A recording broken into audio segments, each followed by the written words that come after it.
आनंद मोहन ने सवाल उठाया चिराग पासवान पर, कई सवाल आनंद मोहन जी होते कौन है सवाल उठाने वाली? न वो किसी दल में है, न गठबंधन के दल में है। ऐसे लोगों के सवालों का जवाब हम लोग नहीं देंगे। मेरे ख्याल से प्रवक्ता हमारे सौरभ सिंह जी ने जवाब दे दिया है। इसके आगे हम लोग को कुछ नहीं कहना है। गंभीर सवाल उन्होंने उठाया है। कोई गंभीर सवाल नहीं है। गंभीर सवाल क्या है इसमें? न वो दल के हैं। हमारी पार्टी लोक जनशक्ति पार्टी रामविलास को एनडीए गठबंधन में एक सीट लड़ने की जिम्मेदारी मिली थी। एक प्रभारी के तौर पे इस कठिन परिस्थिति में भी हम लोग उस सीट को एक बड़े अच्छे मार्जिन से जीत करके आए हैं। और वहाँ जीत हासिल करने के बाद हम लोगों ने क्या क्या चुनाव के मद्देनज़र वहाँ रणनीतियाँ तय की थी, हम लोगों ने किस तरह से कार्यक्रम को किया था, और चुनाव लड़ने के लिए जो भी नीतियाँ तय की गई थी उसकी जो सफलता हुई है, उसके मद्देनज़र हमारे राष्ट्रीय अध्यक्ष और केंद्रीय मंत्री श्री चिराग पासवान जी ने बिहार में भी आने वाले विधानसभा चुनाव 2025 के मद्देनज़र यहाँ का प्रभार सौंपा है, संगठन और चुनाव दोनों को लेकर के। मेरे साथ सह-प्रभारी चुनाव राजेश वर्मा जी हैं और सह-प्रभारी संगठन कुमार सौरभ सिंह जी हैं। दोनों के अलग अलग दायित्व संगठन को लेकर के और चुनाव को लेकर के राष्ट्रीय अध्यक्ष जी ने तय कर दी है।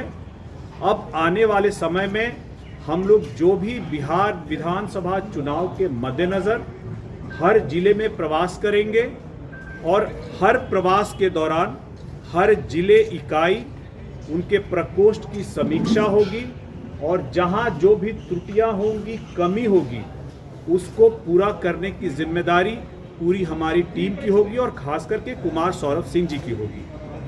ऐसे में हम किस किस विधानसभा में चुनावी अपनी तैयारी करेंगे और हमारे कौन संभावित प्रस्तावित उम्मीदवार हो सकते हैं, उनको भी चिन्हित करने का जो प्रभार है, जो जिम्मेदारी है, वो राजेश वर्मा जी को दी गई है।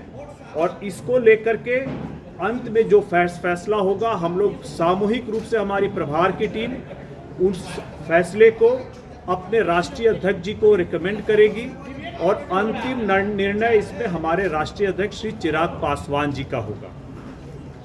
इस यहाँ की चुनाव को लेकर के हमारी बैठकें शुरू हो गई है, तैयारियां शुरू हो गई है।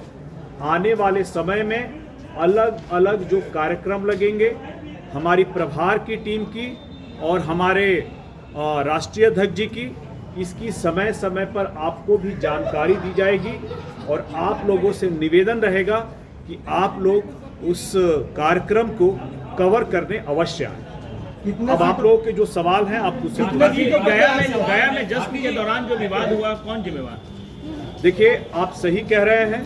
अभी गया में जो घटना हुई है, जंगल राज के जो नए सामंतवाद लोग हैं, उन्होंने एक दलित परिवार को एक महज गाना बजाने के चक्कर में उन्होंने न सिर्फ उनकी पिटाई की, बल्कि घर में घुस करके अच्छी तरह से हाथापाई की है। अभी सभी लोग उपचार में हैं। हमारी पार्टी से संजय पासवान जी, जो हमारे प्रधान महासचिव हैं, उनके नेतृत्व में एक कमेटी गई हुई है इस घटना की संज्ञान लेने के लिए, और इसके बाद उन सभी लोगों से मिल करके बात करके जो वो रिपोर्ट सौंपेंगे, उसके बेसिस पे हम लोग चाहेंगे कि तुरंत उस पर कानूनी कार्रवाई हो और जो भी लोग इसके लिए जिम्मेदार हैं उनको उन पे उचित कानूनी कार्रवाई पुलिस करे। इसके लिए हम लोग आज शाम तक, जब हमारी टीम आ जाएगी, हम लोग कल से इस पे लग जाएंगे। भारती जी, तेजस्वी यादव ने आरक्षण को लेकर विधानसभा में अभी कहा है कि 65% आरक्षण, नीतीश कुमार उस समय साथ थे। आज ये पूरा हंगामा हुआ है, में क्या कहेंगे आरक्षण को लेकर, क्या कहेंगे जो तेजस्वी यादव की मांग है? देखिए, अभी तेजस्वी यादव जी ने क्या कहा है सदन में प्रतिपक्ष नेता के तौर पे, सबसे पहले तो खुशी की बात यह है कि प्रतिपक्ष के नेता सदन में मौजूद हैं और जनता की आवाज को रख रहे हैं। ऐसे में उनका जो भी बयान आया है आरक्षण को लेकर के, इसके बारे में अभी खबर नहीं आई है। उसकी मैं पूरी जानकारी लेने के बाद मैं अपनी प्रतिक्रिया आपको दे पाऊंगा। आनंद मोहन ने चिराग पासवान से सवाल उठाया है। आनंद मोहन एनडीए के नेता हैं। सीटें हम कितनी तैयारी करें, कितने सीटों पे हमारी तैयारी रहेगी, ये बातें हम लोग, हमारा इंटरनल रहेगा। फिलहाल हमारी तैयारी रहेगी, लेकिन जब तक गठबंधन में सीटों का बंटवारा नहीं हो जाएगा, आपस में बातचीत करके तय नहीं हो जाएगा, जब ये तय होगा तो आपको इसकी जानकारी दे दी जाएगी। आनंद मोहन ने सवाल उठाया चिराग पासवान पर, कई सवाल आनंद मोहन जी होते कौन है सवाल उठाने वाली? न वो किसी दल में है, न गठबंधन के दल में है। ऐसे लोगों के सवालों का जवाब हम लोग नहीं देंगे। मेरे ख्याल से प्रवक्ता हमारे सौरभ सिंह जी ने जवाब दे दिया है, इसके आगे हम लोग को कुछ नहीं कहना है। गंभीर सवाल उन्होंने उठाया है। कोई गंभीर सवाल नहीं है। गंभीर सवाल क्या है इसमें? न वो दल के हैं। एक हर आदमी जो एक सवाल करेगा हमारे राष्ट्रीय अध्यक्ष पे, उसका जवाब देना हमारी तरफ से जरूरी नहीं, औचित्य नहीं बनता। आखिर उन्होंने ऐसा कहा क्यों?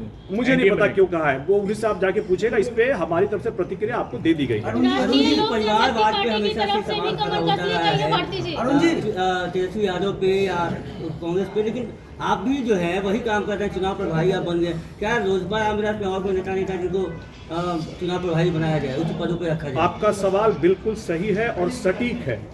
चुनाव प्रभारी उन्हीं को बनना चाहिए जो पूर्व में अपने कार्यकलाप से, अपने परफॉर्मेंस से, अपनी रणनीति से, पार्टी के अध्यक्ष द्वारा तय की गई नीतियों के हिसाब से काम करके रिजल्ट देने का काम किया हो। हमारी पार्टी में जब मुझे झारखंड का प्रभारी बनाया गया था, उसके बाद से जो रणनीतियां, पार्टी की नीतियां, कैसे कार्यक्रम लगेंगे और इन सब विषयों पे हम लोगों ने झारखंड में जो डिफिकल्ट, टफ, कठिन चुनाव था, उसमें भी अगर हम लोगों ने अच्छे मार्जिन से जीत हासिल की, यानी कि इस चीज़ की काबिलियत और योग्यता हम में थी।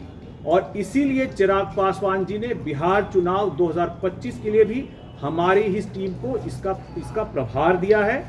परिवार का होना एक आपके लिए एक एडवांटेज हो सकता है, दरवाजा खुल सकता है, दरवाजा खुल सकता है, लेकिन आपको अपनी योग्यता अपने रिजल्ट से साबित करनी पड़ती है, जो हम लोगों ने झारखंड में साबित किया है। अब जेपीसी पे मैं आपको बता दूं, जेपीसी पे भी उन्होंने मुझे इसलिए भेजा क्योंकि हमारे जितने भी हमारे हम लोग मुश्किल से 4 सांसद थे जो हर कमेटी में जा सकते हैं। हमारे बाकी 3 सांसदों को अलग अलग कमेटी में पहले से ही प्रभार मिल गया था, इसीलिए उन्होंने मुझे भेजा। और इसका फायदा भी ये हुआ कि हम लोग वक्फ का जो बिल है, इसके बृहद जो विस्तृत चर्चा हुई है, उसको हम लोगों ने अच्छी तरह से पढ़ा है, समझा है, जाना है। चूंकि मैं कमेटी में हूँ, मैं इसके डेलिब्रेशन के बारे में आपको मैं विस्तार में नहीं बता सकता हूं, क्योंकि कॉन्फिडेंशियल होती है, गोपनीय होती है। जब रिपोर्ट आएगी और पार्टी का पक्ष इस बाबत अगर जो कमेटी में रखना होगा और लोकसभा में रखना होगा, जब मैं रखूंगा तो आपको भी इसकी जानकारी हो जाएगी। अरुण जी आरएलजेपी की ओर से आरएलजेपी की ओर से लगातार आधिकारिक बयान आ रहा है कि माननीय सांसद चिराग पासवान राजनीति के क्षेत्र के आइटम बॉय हैं, उनका कोई लेना देना नहीं है इन चीजों से। हाँ, तो क्या करूं बताइए? नहीं, लगातार इस तरह का बयान आ रहा है, हास्यास्पद बयान है।